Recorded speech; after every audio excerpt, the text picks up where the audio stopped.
अस्सलाम वालेकुम, मैं हारिस बिन अमीन अपने YouTube चैनल में आपको खुशामदीद कहता हूँ। उम्मीद करता हूँ कि आप सब खैरियत से हैं।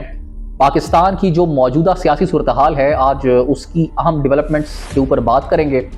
इमरान खान साहब ने जिस तरह से पाकिस्तान तहरीक इंसाफ के लोगों को एड्रेस किया था और कहा था कि 24 नवंबर को आप लोगों ने अपनी हकीकी आज़ादी के लिए निकलना है, तो पाकिस्तान की आवाम एक बड़ी तादाद में इमरान खान की कॉल के ऊपर वो लोग निकले, और ना सिर्फ निकले बल्कि उन्होंने जो मंजिल थी वहाँ तक पहुँच भी गए। उसके बाद जो एक मिसहैप हुआ यहाँ पर, जिस तरीके का एक ऑपरेशन कंडक्ट किया गया, वो बहुत ख़तरनाक है। और उसके बाद उस मौके के ऊपर ख़ास तौर पर बहुत सवालात उठ रहे हैं। हुकूमती जो ज़राए हैं वो किसी सूरत ये बात मानने को तैयार नहीं है कि उस रात कोई एक भी कैजुअलिटी हुई है। हालांकि सोशल मीडिया के ऊपर काफ़ी सारी एग्जाम्पल्स मौजूद हैं, काफ़ी सारे एविडेंस मौजूद हैं। कई लोगों की वीडियोस अस्पताल से जारी हुई हैं जो कि ज़ख्मी हालत में उनको देखा जा सकता है। किसी को टांग पर ब्रस्ट लगे हैं, किसी को हाथ पर गोली लगी है। इसके अलावा मतीउल्लाह जान साहब ने मुख्तलिफ लोगों के इंटरव्यूज़ किए। मुख्तलिफ ऐसी जगह थी या जो ऐसे इंसिडेंट्स थे जिसमें ख़ास तौर पर जो 3 एहलकार रेंजर्स के शहीद हुए थे, उस हवाले से एक बहुत अहम स्टेटमेंट सामने आई थी, जिसमें उस शख्स का उन्होंने इंटरव्यू किया था जिसका भाई उस वाक़े में शहीद हुआ था। और उस शख्स के मुताबिक वो गाड़ी मुजाहिरीन की नहीं थी जो लोगों पर चढ़ा दी गई थी, उस गाड़ी का ताल्लुक रेंजर्स से और पुलिस से था। वो गाड़ियाँ उनके ऊपर चढ़ी थी, जिसके नतीजे में कई लोग अपनी जान की बाजी हार गए थे। बहरहाल पाकिस्तान तहरीक इंसाफ की मौजूदा क़यादत को इस तमाम तर एपिसोड के बाद बहुत ज़्यादा तनकीद का सामना है, और वो तनकीद कई एंगल से जायज़ भी है। उसकी वजह यह है कि PTI क्या जो मेन, आप जब डी चौक पहुंच गए थे उस वक्त एक बुशरा बीबी और एक अली अमीन गंडापुर ये उस वक्त लोगों के साथ मौजूद थे, अपने कंटेनर में ही सही, अपनी गाड़ियों में ही सही, लेकिन ये लोग मौके पर मौजूद थे। इसके अलावा कोई एक शख्स ऐसा नहीं था जो कि क़यादत का अपने आप को क़यादत में समझता है। लोग जिनको क़यादत समझा जाता है, जो कि 7 और 8 बजे के TV शोज़ में जाकर बैठते हैं और PTI का दिफा करते हैं, और वो हमें नज़र नहीं आए। वो लोग सिर्फ हमें अब यही कह सकते हैं कि उन्होंने वर्क फ्रॉम होम ही किया था, और लास्ट टाइम भी जब 4-5 अक्टूबर की कॉल थी उस वक्त भी इन लोगों का यही काम था। हालांकि इस मरतबा कैटेगोरिकली ये बात कही गई थी कि जो शख्स अपनी आवाम को लेकर, अपने हल्के को लोगों को लेकर, जो MNA जो MPA नहीं पहुंचेगा तो उसको जो है पार्टी टिकट नहीं देगी। इस हवाले से इमरान खान साहब की अगली हिकमत अमली क्या होगी? क्या उनकी तरफ से कोई ऐसा ऐलान मुतवक्के है कि इमरान खान साहब कह दें कि हाँ भाई, जो लोग यहाँ तक अपने लोगों को नहीं लाए या जिनके पास एविडेंस नहीं है कि उन्होंने भरपूर कोशिश की थी डी चौक पहुँचने की या डी चौक में रेजिस्ट करने की तमाम फोर्सेस को, तो उनको तो टिकट दिया जाएगा, लेकिन बाकी लोगों को हम टिकट देने के पाबंद नहीं है। ये एक अहम सवाल है और जिसके जवाबात बहुत जल्द तवक्को है कि इमरान खान साहब की तरफ से सामने आ जाएंगे। एक और अहम डेवलपमेंट ये है कि साहिबजादा हम्माद रजा साहब ने इस्तीफ़ा दे दिया है PTI की कोर कमेटी से, और उन्होंने ये भी कहा है कि मैं मेंबर नेशनल असेंबली की नशिस्त से इस्तीफ़ा इमरान खान साहब के साथ मुलाकात के बाद दूंगा। इससे एक बात वाज़े हो जाती है कि पाकिस्तान तहरीक इंसाफ की क़यादत में बहुत ज़्यादा तज़ाद पाया जाता है। वो एक दूसरे के फैसलों को उस तरीके के साथ हालांकि सामने आकर अपोज नहीं कर रहे हैं, लेकिन उस वक्त इनमें कम्युनिकेशन गैप बहुत ज़्यादा था, और शायद यही वजह बनी थी। इसी का फ़ायदा हुकूमत ने उठाया, इसी का फ़ायदा वहाँ पर मौजूद फोर्सेस ने उठाया, जिसकी वजह से पाकिस्तान तहरीक इंसाफ को डी चौक खाली करना पड़ा और बड़ी तादाद में उन लोगों को नुकसान उठाना पड़ा। और क्योंकि जहाँ पर इत्तफाक नहीं होता वहाँ पर यही तो होता है। हमने मुख्तलिफ वीडियोज़ देखी, उसमें यह भी देखा जा सकता है कि लोग अली अमीन गंडापुर को गलीज़ गालियाँ निकाल रहे हैं, उनसे नाराज़ नज़र आते हैं। और एक वीडियो मेरे सामने आई, अली अमीन गंडापुर ने उसी मौके की वो लग रही है कि वो जैसे ही उन्होंने मुबैना तौर पर डी चौक से फ़रार इख्तियार की, उसके बाद उन्होंने वो वीडियो रिकॉर्ड की, और अभी तक तो मंजर यहाँ पर नहीं आई थी लेकिन अब आ चुकी है। उसमें वो पश्तो में बात करते हैं और वो बताते हैं कि हमें इमरान खान साहब के अहकामात का हम इंतज़ार कर रहे हैं।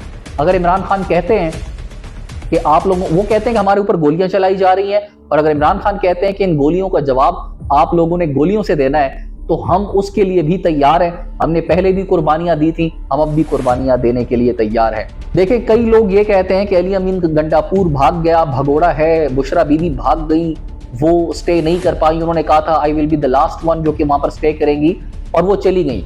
तो एक बात यहां पर समझने की बहुत अशद जरूरत है, वो ये है कि इन दोनों के अलावा, इन दोनों लीडर्स के अलावा आपको उस मौके पर कोई भी बंदा लीडर नजर नहीं आया होगा दी चौक के अंदर, जब वहां पर तमाम लाइट्स बुझा दी गई थी, जब वहां पर तमाम मीडिया पर्संस को जाने के अहकामात जारी कर दिए गए थे, तमाम DSNGs डिस्कनेक्ट कर दी गई थी, उस वक्त बड़े लोगों ने इस बात का अंदाजा लगा लिया था कि कुछ बहुत बड़ा होने जा रहा है और कुछ बहुत गलत होने जा रहा है और बहुत नुकसान होने जा रहा है। तो फिर जिसको ये समझ आ गई तो वो तो पतली गली से निकल लिया।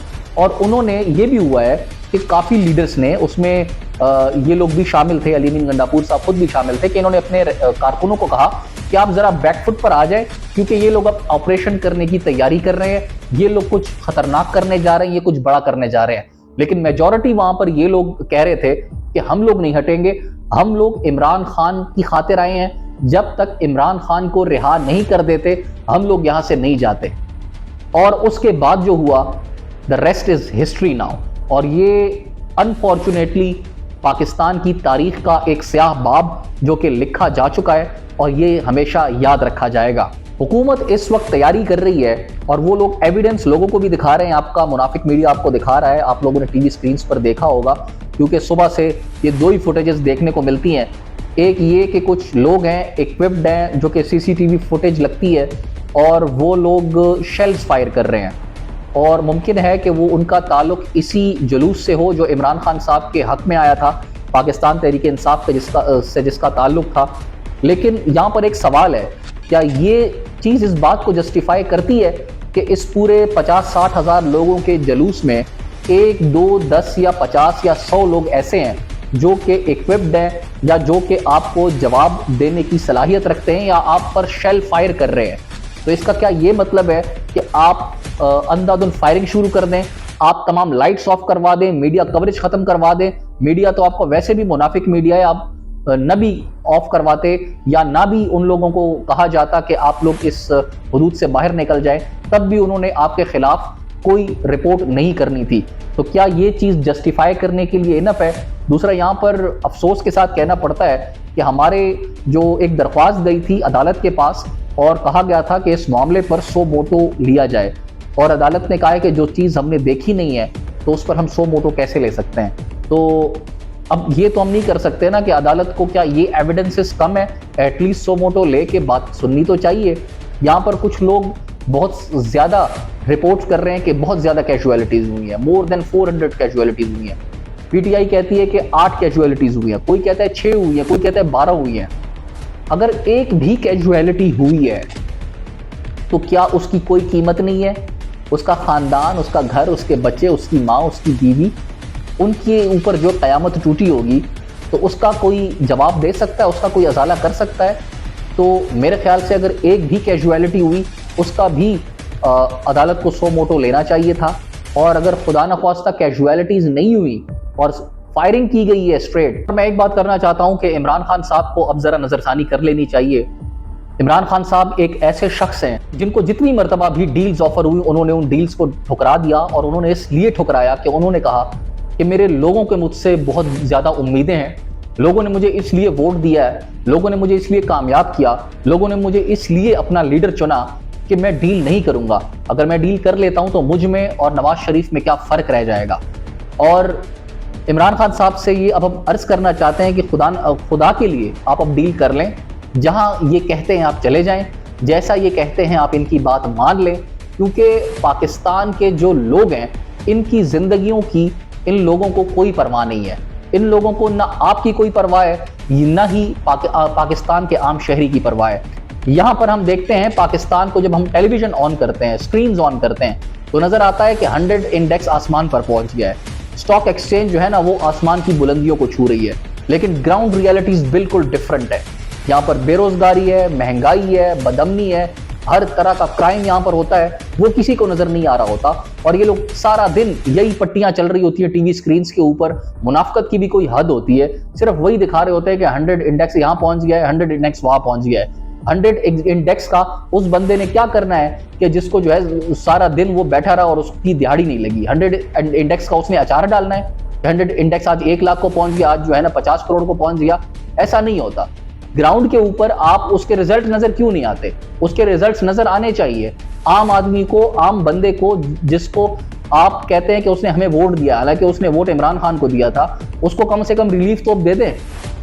उसको तो अपने रोजगार से मतलब है, उसको तो अपने रोटी खाने से मतलब है, उसको तो अपनी बेसिक फैसिलिटीज जो उसके लिए होनी चाहिए उससे मतलब है। हेल्थ की फैसिलिटी है, एजुकेशन की है, इंफ्रास्ट्रक्चर की है, वो तो उसके लिए है नहीं। बस 100 इंडेक्स जो है वो आसमान को छू रहा है। 100 इंडेक्स ने नया रिकॉर्ड कायम कर दिया। सुबह से शाम तक एक ही खबर चल रही होती है।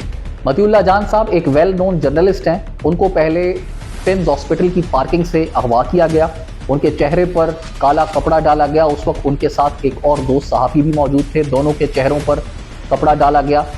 उस दोस्त सहाफ़ी के मुताबिक मतीउल्लाह जान साहब उसको दिलासा देते रहे कि कुछ नहीं होता, तुम परेशान मत हो। उसके बाद उनको एक बिल्डिंग में ले जाया गया। उस बिल्डिंग में वहाँ पर उनसे कुछ सवालात हुए और उसके बाद उनके दोस्त को एक जगह इस्लामाबाद में ही गालिबन I-9 में छोड़ दिया गया और मतीउल्लाह जान साहब को पास ही रखा गया। और फिर बाद में खबरें आईं कि उन्हें पुलिस स्टेशन ले जाया गया है। मतीउल्लाह जान साहब जो कि सिगरेट भी नहीं पीते, उनके दोस्त बताते हैं, उनके साथ काम करने वाले बताते हैं कि वो सिगरेट का नशा भी नहीं करते और उन पर आइस का नशा जो है वो चढ़ा दिया है और कहा गया है कि ये नशे की हालत में थे और आइस बरामद हुई है वगैरह वगैरह। हालांकि मतीउल्लाह जान साहब का खुद ये कहना है, उनका मैंने इंटरव्यू देखा, सहाफ़ी ने उनसे सवाल किया कि आखिर वजह क्या है, आपको क्यों पकड़ा गया? तो उन्होंने कहा कि मुझे इसलिए पकड़ा गया कि मैं पिम्स अस्पताल में खड़ा होकर ये रिपोर्ट बना रहा था, इस रिपोर्ट को इन्वेस्टिगेट कर रहा था कि 27 नवंबर की रात को कितने लोग मारे गए हैं, कितनी कैजुअलिटीज़ हुई हैं। कुछ और चीज़ें भी वो सामने लेकर आए कि पिम्स इंतज़ामिया कोऑपरेट नहीं कर रही। वो लोग अभी कह रहे हैं कि हम लोग इन कैजुअलिटीज़ की लिस्ट के ऊपर काम कर रहे हैं, तो जिसकी वजह से एक अंदाज़ा लगाया जा रहा था कि बहुत ज़्यादा कैजुअलिटीज़ हुई हैं और मतीउल्लाह जान साहब के मुताबिक उनको इसी वजह से गायब कर दिया गया है। आज इनका 2 रोज़ा जिस्मानी रिमांड दे दिया गया है हमारी मुअज़्ज़िज़ अदालत की जानिब से। आगे देखते हैं कि क्या होता है। ईमान मज़ारी साहिबा बहुत एक्टिव इस केस में नज़र आ रही हैं और उन्होंने कहा है कि हम इनको कुछ नहीं होने देंगे। और साथ ही असद तूर साहब का भी मैं व्लॉग भी देख रहा था और वो ग्राउंड पे भी नज़र आ रहे थे, वो भी बहुत डेडिकेटेड है कि मतीउल्लाह जान साहब को कुछ नहीं होने देंगे। मतीउल्लाह जान साहब का शुमार उन चंद जर्नलिस्ट में होता है जो कि हुकूमत को खटकते हैं और ये नहीं कि PMLN की हुकूमत को खटकते हैं। ये जब पाकिस्तान तहरीक इंसाफ की हुकूमत थी तो तब उस वक्त ये इनके गले का नासूर बने हुए थे। उस वक्त ये उनको पसंद नहीं आते थे मतीउल्लाह जान साहब और आज वही मतीउल्लाह जान साहब जो है ये PTI को पसंद आते हैं। तो ऐसे जर्नलिस्ट की कदर करनी चाहिए, ऐसे जर्नलिस्ट का साथ देना चाहिए, ऐसे जर्नलिस्ट के काम को अप्रिशिएट करना चाहिए जो कि हुक्मरानों की आंखें खोलता है, जो कि हुक्मरानों को उनका आईना दिखाता है, जो को हुक्मरानों को उनकी जिम्मेदारियां याद दिलाता है। जर्नलिस्ट उसे नहीं कहते जो हुक्मरानों की गोद में जाकर बैठ जाता है, जो उनकी वाह वाह करता है, जो उनकी चापलूसी करता है और उसके बदले में उसको उनसे ओहदे चाहिए होते हैं। या तो वो किसी वजीर भी बन सकता है, ये भी पॉसिबल है, या उसको किसी बड़े चैनल में एक प्राइम टाइम का प्रोग्राम भी मिल सकता है, उसे कोई बेहतरीन बीट भी मिल सकती है, उसको अच्छे पैसे भी मिल सकते हैं, उसको प्लॉट भी मिल सकते हैं। तो वो जर्नलिस्ट नहीं होता, वो जो है ना एक बाजारी जर्नलिस्ट मैं उसको कहता हूं कि होगा।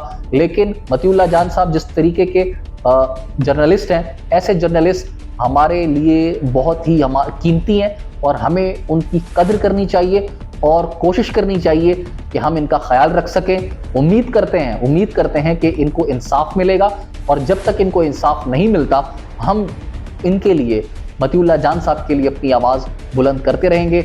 आज के ब्लॉग के बारे में आप क्या राय रखते हैं कमेंट सेक्शन में ज़रूर बताइएगा। अपना ख्याल रखिएगा। अल्लाह हाफ़िज़।